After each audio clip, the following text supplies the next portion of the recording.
Hi అండి అందరికీ ఎలా ఉన్నారు? నేను ఈరోజు బెల్లంతో లాలీపాప్ చేయబోతున్నానండి. చాలా హెల్తీ కదండీ బెల్లం. షాప్‌లో తీసుకునే లాలీపాప్స్ పిల్లలు తింటూ ఉంటది హెల్త్‌కి మంచిది కాదని మనం ఆలోచిస్తూ ఉంటాం. కానీ వాళ్ళు వినరు. అదే కావాలి అని మారం చేస్తూ ఉంటారు. కానీ ఇలా చేసి చూడండి ఒకసారి ఇంట్లో. కొంచెం బెల్లం తీసుకొని అందులో జస్ట్ బెల్లం కరగడానికి మాత్రమే కొన్ని వాటర్ పోసుకోండి. తర్వాత దాన్ని బాగా మందంగా పాకం వచ్చేలాగా బాగా మరిగించండి. తర్వాత ఇలా వస్తుందండి. ఇంత మరిగిన తర్వాత కొన్ని వాటర్ తీసుకొని ఆ వాటర్‌లో కొంచెం ఆ బెల్లాన్ని వేయండి. మనకి ఎన్ని కావాలో అన్ని చిన్నగా కావాలంటే చిన్నగా, పెద్దగా కావాలంటే పెద్దగా వాటర్‌లో సైడ్‌కి పెద్ద ప్లేట్ తీసుకోండి. తీసుకొని ఎక్కువ మోతాదులో వేసుకోండి. మంచిగా మనకి ఏ షేప్‌లో కావాలంటే ఆ షేప్‌లో వస్తుంది. కొద్దిసేపట్లో మనకి కూల్‌నెస్ ఉంటుందనమాట వాటర్‌లో ఏస్తే.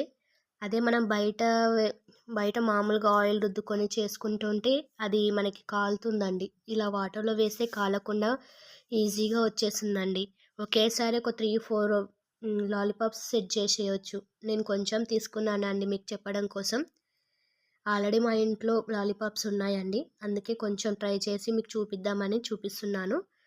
చూడండి ఎలా వచ్చిందో. మనకి ఏ విధంగా అంటే ఆ విధంగా షేప్ చేసుకోవచ్చు. నేను ఈ విధంగా షేప్ చేసి చూపించాను.